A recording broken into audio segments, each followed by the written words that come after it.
by the Montana Television Network. Montana This Morning continues on Montana's News Leader. Breaking overnight, North Korean leader Kim Jong-un traveled to China for a historic meeting with its president. I'm Hannah Doba with more on what they talked about. Last night, City Commission approved a new stormwater ordinance. I'm Adair Spab. Coming up, I'll tell you what this means for local contractors. Welcome back, 6:30 on this Wednesday. We'll get to Madeira's story in a moment. Meantime, our top story, there is groundbreaking news out of Asia this morning after a first ever meeting between the leaders of North Korea and China.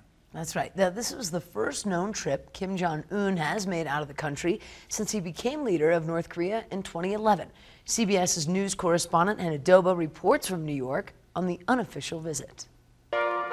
Chinese state television released video of the historic moment when North Korean leader Kim Jong-un and his wife met China's president Xi Jinping and his spouse for the first time. A military band greeted Kim at the start of a 4-day visit that ended today, as did an honor guard. The leaders posed for an official picture, attended a banquet where Kim spoke and held talks. China's official news agency reported that during the discussions, Kim pledged to denuclearize North Korea and said he's willing to hold a summit with the United States.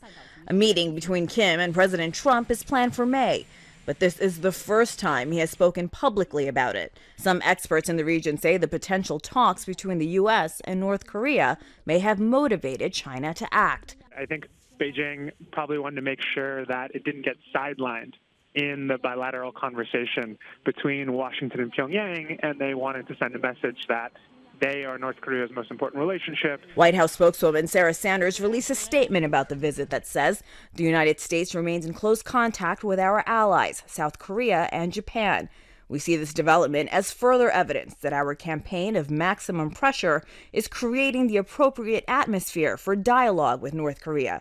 The statement also says China briefed President Trump about the visit. Hannah Doba, CBS News. Now, Kim's father, Kim Jong-il, visited China several times while he was in power.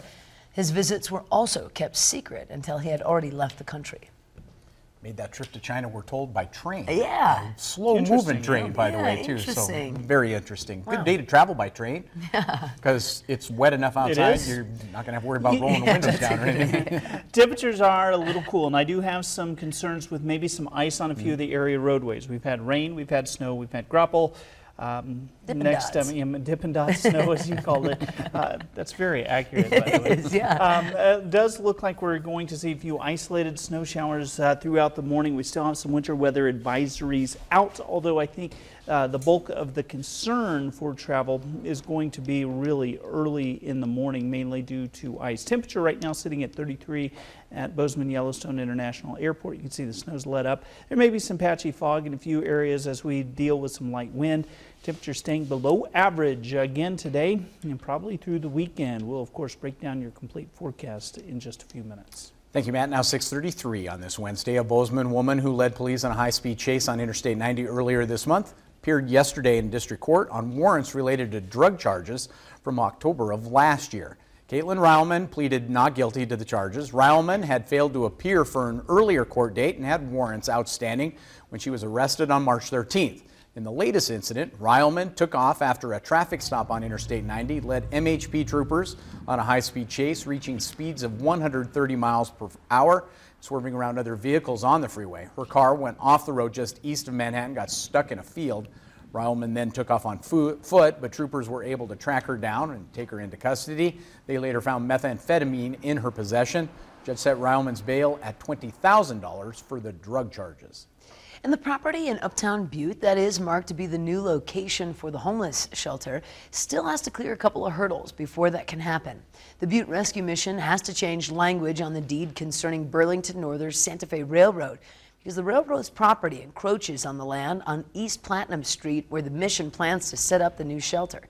Once the deed is updated in the next 2 weeks, the mission officials are sure that the purchase will be complete and the project will continue as scheduled. I am completely confident that we will be open by early fall and we will be sleeping and feeding people by then, and our hopes is to have the warehouse transformed into our tap route which will be the taproot of our campus, and that's where we will have our programming. Now, the rescue mission has been without the homeless shelter for almost a year now, ever since the one on East 2nd Street was closed due to fire code violations. Elsewhere, a new $8 million water treatment plant proposed for the Four Corners area to be completed by 2020. Four Corners has been growing, and the Water and Sewer District says the water treatment facility needs to expand. But property owner Clinton Kane says he isn't excited about having to sell his land for the new treatment system. I really don't like it. I'd like to keep the property, but I don't really have any choice. I either say no and go to court, or I say yes and go along with them. Well, I'd rather say yes and go along with them, but on the other hand, they're going to have to pay the appraisal value plus the moving, whatever it costs me to move. We're currently at a capacity of about 80–85%, and we're growing. And to meet the need of the district, we need to expand our treatment capabilities. Now we're told that district held a meeting last night at the Montfortin School to explain the plan to the public. And on Monday, the Bozeman City Commission meeting approved an emergency stormwater ordinance that will affect construction in that area. MTN's Medeiros Babb takes us to the construction sites where things are starting to get a little messy. Cracked sidewalks and dirt or rock in the road are just some of the problems that citizens face when construction is happening in their neighborhood. We've got a lot of really poor construction site practices that are resulting in a lot of mud, debris, and sediment ending up in the roadways and in our stormwater system, and the neighbors are starting to complain. Last year, when building inspectors surveyed construction sites, over 90% of them were non-compliant with city requirements. The runoff from these sites ends up in the storm drains, causing flood risk and impact on the waterways. General building contractor Phil Rotherham says it's impossible not to have a messy construction site, which is why it's important to think ahead. So then you just have to figure out what's the plan that's in place in case it's raining that day, or the snow is melting quickly, or what is the plan in place to just clean it up. The new ordinance will allow the city to issue stop work orders and withhold certificates of occupancy if the site is not up to code. Ways of doing this include putting a barrier between the site and the road, installing a cattle guard, and cleaning off the sediment on the streets. And I want to make sure it's clear. Our intent is to not stop work on anybody's project. Our intent is to help people understand that controlling their runoff from their construction site is important. Failure to do it ends up costing this community thousands and thousands of dollars to clean up the mess after the fact. The city is hoping that the approval of this new ordinance will keep construction sites cleaner and there will be less complaints from frustrated neighbors. In Bozeman, Medeiros Babb, MTN News. Now, city officials say last year, 94% of surveyed contractors said they wanted more enforcement on those construction sites. It's one of the downsides to construction. It just happens sometimes. You can't get it all put together quite right. It's a little messy, doesn't it? For sure, it can be at times. We're so happy to have you with us here on this Wednesday morning. Don't touch that dial. Up next, Senator Jon Tester joins us in the studio. Good morning, Senator. We'll chat with the senator in a moment. Meantime, let's check in with Nora O'Donnell, see what's coming up at 7 o'clock on CBS. Good morning. Ahead here on CBS This Morning, Stormy Daniels' lawyer is in Studio 57. He just filed a motion to depose President Trump and his lawyer, Michael Cohen.